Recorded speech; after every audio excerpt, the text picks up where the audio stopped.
প্রিয়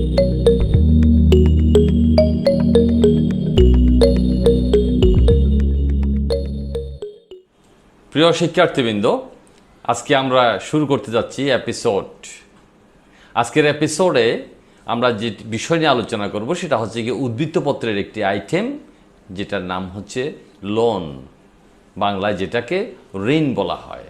আজকের এপিসোড তোমাদের জন্য 213 নম্বর। আর আজকে যেই শ্রেণী আলোচনায় অংশগ্রহণ করছে, আমরাও যে শ্রেণীর জন্য পাঠদান করতে যাচ্ছি সেটা হচ্ছে একাদশ শ্রেণী এবং সাবজেক্ট অ্যাকাউন্টিং।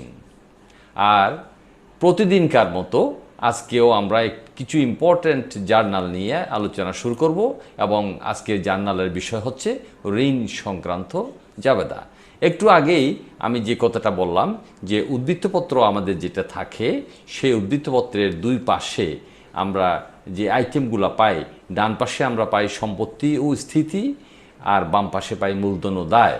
এই মূলধন ও দায় অংশের একটি আইটেম যেটাকে আমরা বলছি লোন বা ঋণ, সেটা নিয়েই আমরা আলোচনা করতে যাচ্ছি। প্রিয় শিক্ষার্থীবৃন্দ, আজকের পাঠে তোমরা যা জানতে পারবে, প্রথমত হচ্ছে ঋণের সংজ্ঞা, 2 নম্বর ঋণ সংক্রান্ত জাবেদা। প্রথমে আমরা একটি ছবি দেখতে পাচ্ছি। এই ছবিতে দেখো LOAN, লোন।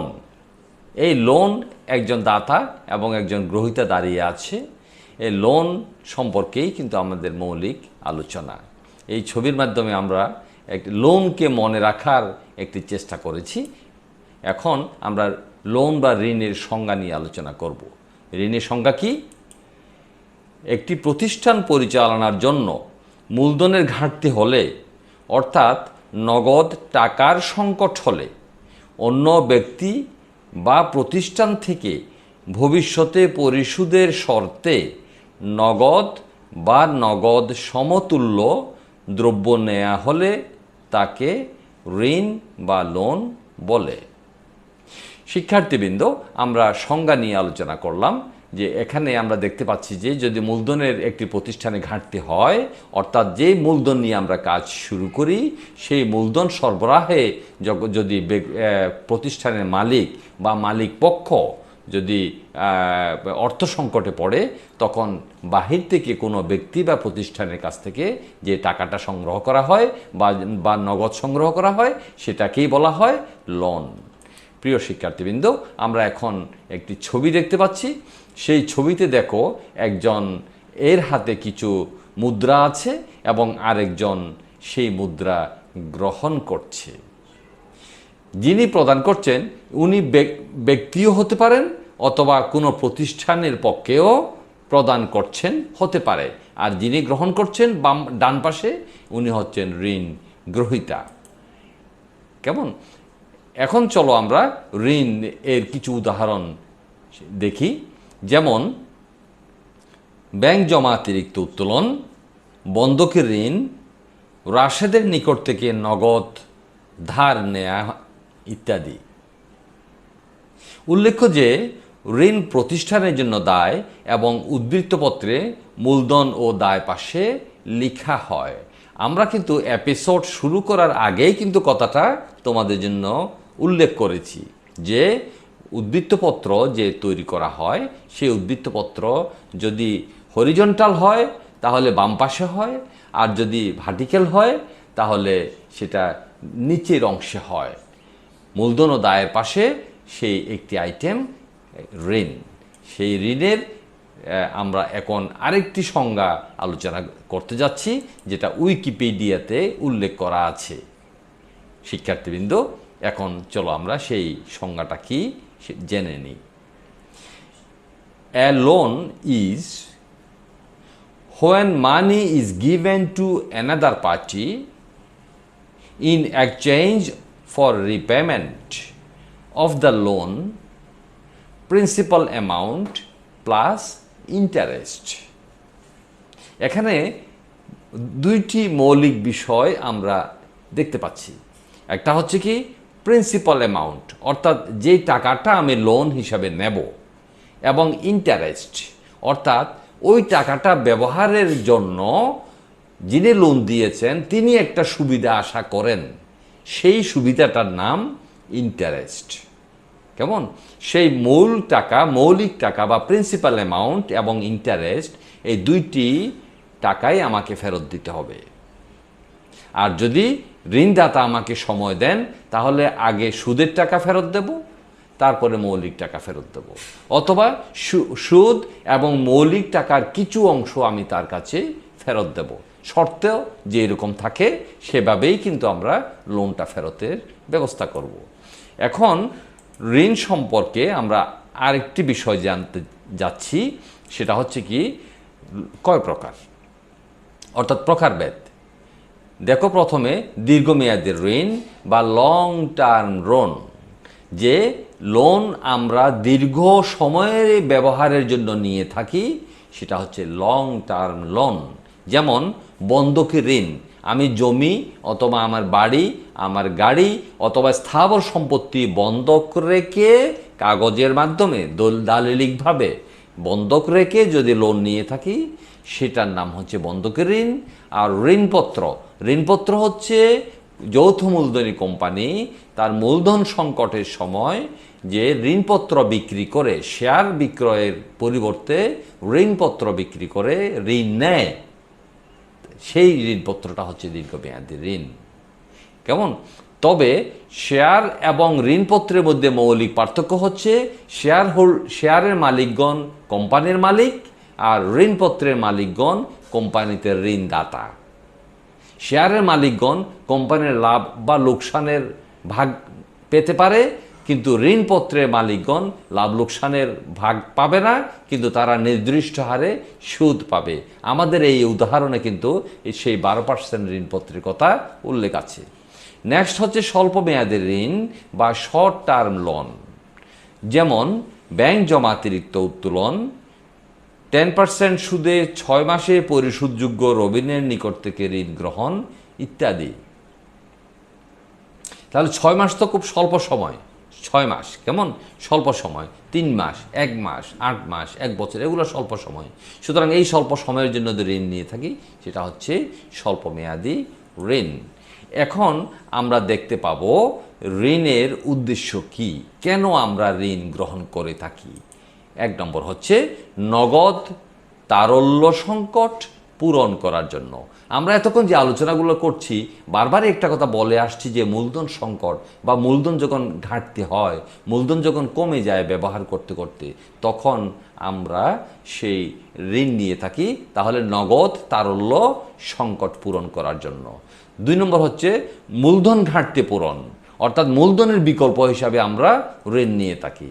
নাম্বার 3, মালিক বা অংশীদারের বা শেয়ার হোল্ডারের অর্থ সরবরাহজনিত সমস্যার সমাধান। কেমন? কোম্পানিতে বা প্রতিষ্ঠানে টাকার প্রয়োজন আছে, আমরা শেয়ার হোল্ডারের কাছে টাকা চাইলাম, ওরা টাকা দিতে পারলো না, অংশীদারগণের কাছে টাকা চাইলাম অংশীদারি কারবারে, সেখানেও ওরা টাকা দিতে পারলো না, আমি ব্যক্তি মালিক এক মালিকানা কারবারে আমিও টাকা সরবরাহ করতে পারলাম না, এক্ষেত্রে লোন নেওয়া ছাড়া বিকল্প নেই। সুতরাং আমরা ঋণের যে উদ্দেশ্য 3টা জানলাম, এই উদ্দেশ্যসমূহ মনে রেখে আমরা জাবেদা শিখতে যাচ্ছি। প্রথম জাবেদা, জনাব রশিদ জনাব নাজেমের নিকট থেকে 10,000 টাকা ঋণ গ্রহণ করেন। এক্ষেত্রে জাবেদা কি হবে? নগদান হিসাব ডেবিট 10,000 টাকা, নাজেমের ঋণ হিসাব ক্রেডিট 10,000 টাকা। আমি নাজেমের কাছ থেকে ঋণ নিয়েছি, আমার দায় বেড়েছে, ক্রেডিট। নাজেম আমাকে ক্যাশ টাকা দিয়েছে, সেই ক্যাশ টাকাটা আমার পকেটে আসছে অথবা ব্যবসাতে আসছে, আমার সম্পত্তি বেড়েছে, এই জন্য নগদান হিসাব ডেবিট, সম্পত্তি বেড়েছে। 2 নম্বর জাবেদা, জনাব শৌকত 10% সুদে ব্যাংক থেকে 20,000 টাকা ঋণ নেন। জনাব শৌকত 10% সুদে, সুদ দিতে হবে কত পার্সেন্ট? 10%, 20,000 টাকা। এটার জাবেদা কি হবে? তাও নগদান হিসাব ডেবিট, অর্থাৎ শৌকতের কাছ থেকে যে টাকাটা আমরা নিয়েছি 20,000 টাকাটা, সেই নগদ টাকা আমার কাছে আসছে, সম্পত্তি বেড়ে গেছে, সুতরাং নগদান হিসাব ডেবিট, আর ব্যাংক ঋণ হিসাব ক্রেডিট 20,000 টাকা। ওকে। 3 নম্বর জাবেদা, জনাব শৌকত 10% সুদে ব্যাংক থেকে 20,000 টাকা ঋণ নেন, যার সুদ প্রদেয় হলো কখন? ডিসেম্বরের 31 তারিখ, 1 বছর পূর্তিতে প্রদেয় হলো, অর্থাৎ দিতে হবে। এক্ষেত্রে আমার জাবেদাটা কি হবে? দেখো, একটা নোট লেখা আছে, সেই নোটের মধ্যে 20,000 টাকার 10% সুদ ইকুয়াল টু 2,000 টাকা নির্ণয় করা আছে। এবং এখন জাবেদাটা হবে সুদ হিসাব ডেবিট, প্রদেয় সুদ হিসাব ক্রেডিট। সুদ হচ্ছে আমার জন্য খরচ, যেহেতু ওটা আমাকে পরিশোধ করতে হবে, এই জন্য সুদ হিসাব ডেবিট, ব্যয় বেড়েছে। আর প্রদেয় সুদ, যেহেতু 31 তারিখ আমি এটা প্রদান করি নাই, আমাকে সেটা ভবিষ্যতে প্রদান করতে হবে। হ্যাঁ, এই জন্য সেই প্রদেয় সুদ হিসাব, অর্থাৎ দায় বেড়েছে, আমার প্রদেয় সুদ হিসাব ক্রেডিট। ওকে, নেক্সট জাবেদা হচ্ছে জনাব শৌকত 10% সুদে ব্যাংক থেকে 20,000 টাকা ঋণ নেন, যার সুদ প্রদান করা হলো। একটু আগে আমরা 31 ডিসেম্বর তারিখে প্রদেয় হলো বলেছিলাম যে দিতে হবে, কিন্তু জানুয়ারির 1 তারিখ নেক্সট ডে আমরা সেই সুদটা প্রদান করতে যাচ্ছি 2,000 টাকা। কেমন? জাবেদা হবে প্রদেয় সুদ হিসাব ডেবিট, নগদান হিসাব ক্রেডিট। প্রদেয় সুদ হিসাব ডেবিট কেন? একটু আগের জাবেদায় কিন্তু আমরা প্রদেয় সুদ হিসাবকে ক্রেডিট করেছিলাম।